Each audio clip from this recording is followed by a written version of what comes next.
le monde, je n'appellerai qu'une seule personnalité. Avant, on aurait dit c'est une personne, mais depuis les AFAC 1 jusqu'à aujourd'hui, AFAC 11, le monsieur a eu le temps de passer du statut de personne à celui de personnalité. Ah oui, il n'est pas n'importe qui dans ce pays. Quand on rentre par exemple dans le bureau de monsieur Nkumo, à n'importe quel moment, quand on peut rentrer chez monsieur Adolphe Yassé, comme on veut, quand on peut entrer chez monsieur Pelletier, quand on peut déplacer la chefferie de Blocos jusqu'ici à l'INSAC, quand on peut avoir des gens comme Maestro de Balzac, faire venir des gens du Sénégal, du Burkina, de la Mauritanie, pour des formations en Côte d'Ivoire, alors je dis, vous êtes une personnalité culturelle. Mesdames et messieurs, je voudrais qu'on fasse des ovations nourries, c'est l'émotion. Des ovations nourries, quoique nos ovations tout à l'heure vont nourrir, n'est-ce pas, son discours. Je voudrais qu'on salue, comme il se doit, cet ingénieur de formation, passionné d'art et de culture, affectiviste, comme il se fait appeler, grand défenseur du patrimoine culturel africain, sinon mondial. Oh, je suis ému, monsieur Yeboah. Qui connaît Yeboah? Yeboah, ça ne vous dit rien. Bon, trêve de discours, on va saluer le soldat Diaboy. Tentative. Attendez, c'est tout ce qu'il mérite comme applaudissement.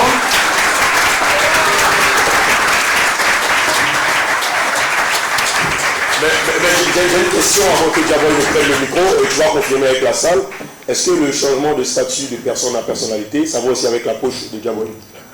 Bon, écoutez, ça, il faudrait qu'on pose la question au trésorier. Mais je pense que le statut financier, malheureusement, il n'a pas trop changé. Même si Diaboy maintenant s'habille comme nos parents de Blocos, je ne pense pas que ça ait produit beaucoup d'argent. Mais une chose est certaine, d'un point de vue moral, je peux dire qu'il a eu la plus grande richesse, c'est de savoir qu'il a contribué à former beaucoup de personnes. Et ça n'a pas de prix. Diaboy.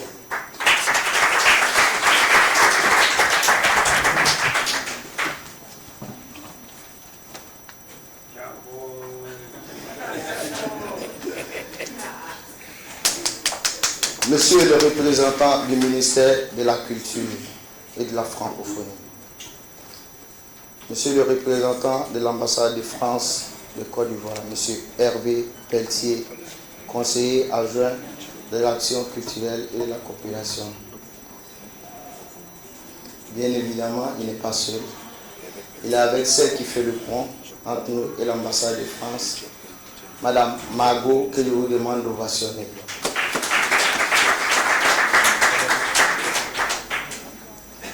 Notre parrain attitré, cette légende de la musique ivoirienne, que je ne cesse de fatiguer à toute heure, M. Kagim.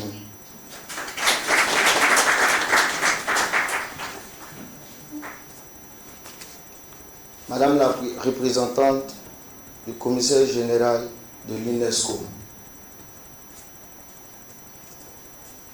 Monsieur le commissaire général du FESPAM, experts et professionnels internationaux et nationaux, participants aux affaires